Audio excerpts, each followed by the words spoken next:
Mateus Almeida era um homem que trabalhava em dois empregos por pura necessidade, e não por opção.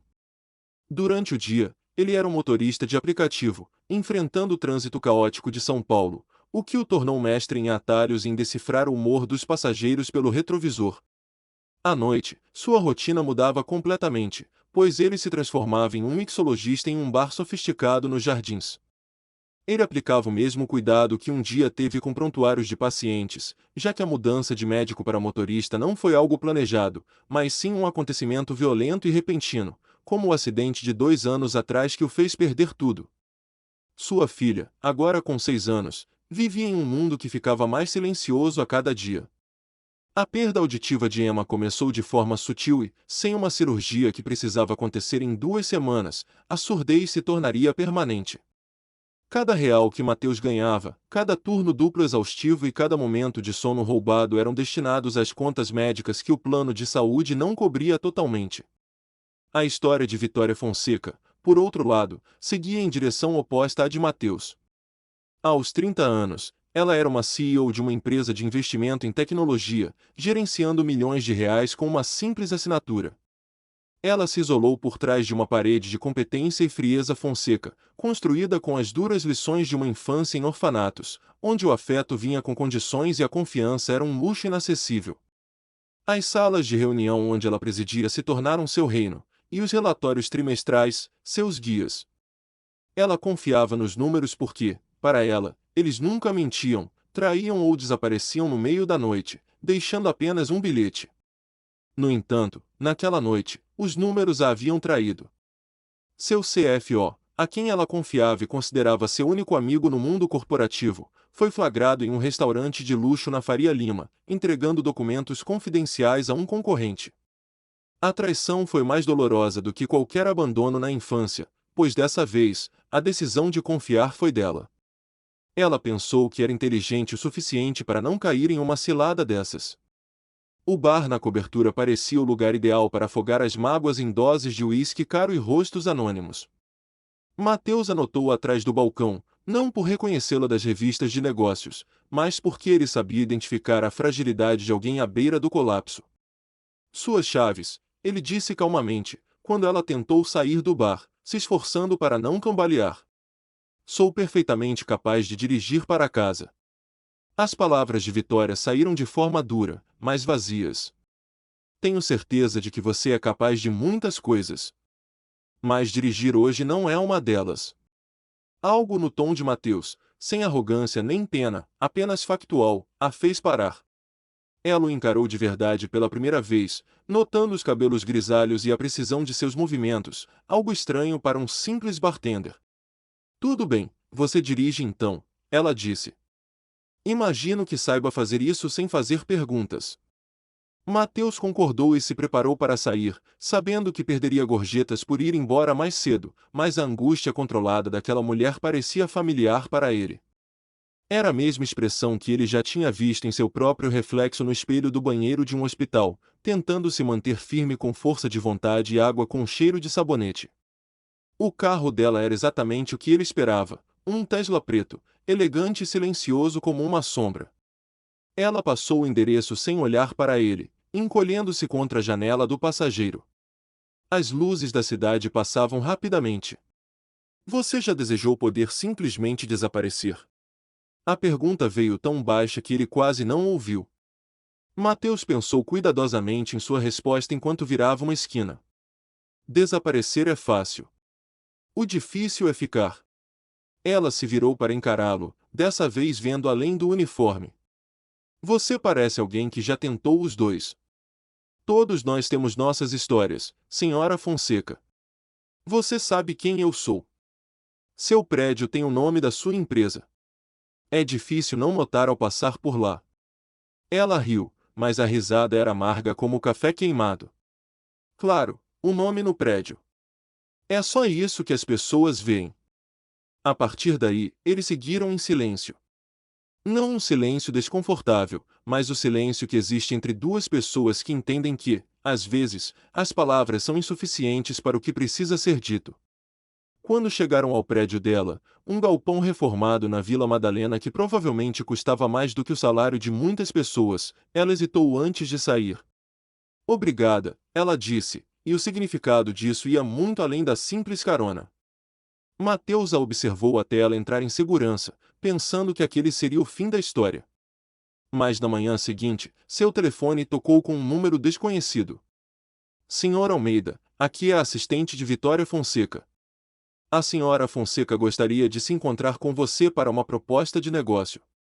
O escritório era exatamente o que Mateus esperava e, ao mesmo tempo, nada parecido. Sim, havia janelas do chão ao teto, móveis minimalistas e uma vista que transformava a cidade em uma obra de arte. Mas havia também toques inesperados, um desenho de criança emoldurado ao lado de contratos milionários e uma manta jogada sobre uma poltrona de couro. Vitória estava de costas para ele, com a postura perfeita de uma bailarina. Hoje, ela vestia cinza, roupas austeras e estruturadas, como se pudessem restaurar o controle que o álcool havia tirado. Preciso de um motorista, ela disse sem rodeios, ainda olhando para a janela. 7 dias, 12 horas por dia. Pagarei R$ 25.000. Mateus rapidamente calculou. Isso cobriria a maior parte da cirurgia de Emma e ainda sobraria para os remédios que ela precisaria depois.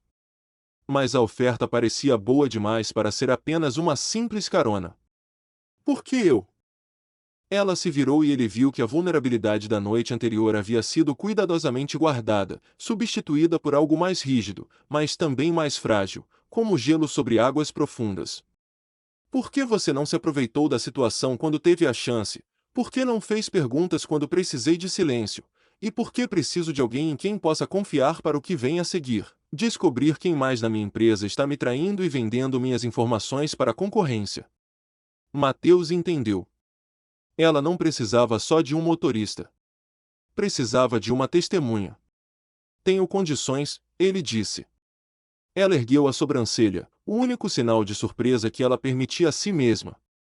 Tais como: preciso de flexibilidade para fazer uma ligação por dia, para minha filha, e não posso trabalhar depois das 7 horas na quinta-feira. Isso é inegociável. Algo passou por sua expressão, desaparecendo antes que ele pudesse identificar. Feito. Você começa amanhã, 6 horas em ponto. Os 3 primeiros dias se estabeleceram em uma rotina. Mateus a encontrava já esperando, vestida com armadura de tecidos caros. Ela fazia negócios no banco de trás, enquanto ele navegava pelo trânsito. Ela o tratava como se ele fosse parte da paisagem, presente, mas sem ser notado. Ele não se importava, a invisibilidade se tornou algo confortável. Mas pequenas coisas começaram a quebrar a distância profissional. No 4º dia, tudo mudou. Mateus e Vitória estavam esperando do lado de fora de um escritório de advocacia quando Emma ligou. Mateus atendeu rapidamente, mas a voz de sua filha preencheu o carro pelo Bluetooth. Papai, meu ouvido está doendo de novo. A ligação terminou, deixando um silêncio pesado. Mateus esperava que Vitória reclamasse, mas em vez disso, ela perguntou: há quanto tempo ela está perdendo a audição? 6 meses. É otosclerose, crescimento ósseo anormal no ouvido médio. É tratável com cirurgia, mas a janela está se fechando. Vitória ficou em silêncio por um longo momento e, para a surpresa dos dois, ela disse: cresci em orfanatos. 7 diferentes antes de me mudar. Você aprende a não se apegar a vozes, porque elas sempre vão embora. Mas eu me lembro de cada uma delas. Sua filha vai se lembrar da sua voz, Senhor Almeida, não importa o que aconteça. Foi a coisa mais pessoal que ela disse a ele, um presente que ele não pediu, mas de que precisava desesperadamente. Eles continuaram investigando. Mateus percebeu que a assistente do CFO, Marília, sempre agendava as reuniões do chefe logo após as sessões de planejamento estratégico de Vitória. E foi Mateus quem sugeriu verificar as filmagens da garagem, onde as pessoas se sentiam seguras para ter conversas privadas. No 6º dia, enquanto revisavam as evidências, Vitória disse: você não é apenas um motorista, é algo mais. Mateus então revelou: eu era médico, clínico geral, com especialidade em emergência. Passei 12 anos aprendendo a ler as pessoas para desvendar histórias por trás dos sintomas. Por que você parou? Mateus contou sobre sua esposa, Sarah, que morreu em um acidente de carro há 2 anos. Ele havia sido médico de plantão no pronto-socorro naquela noite. 2 pacientes em estado crítico chegaram ao mesmo tempo e ele teve que escolher quem atender primeiro. Ele escolheu quem tinha mais chances de sobreviver, e esse paciente não era sua esposa. A junta médica o inocentou, mas ele nunca se perdoou. Vitória e Mateus passaram a noite no hospital, com a cirurgia de Emma marcada para a manhã seguinte.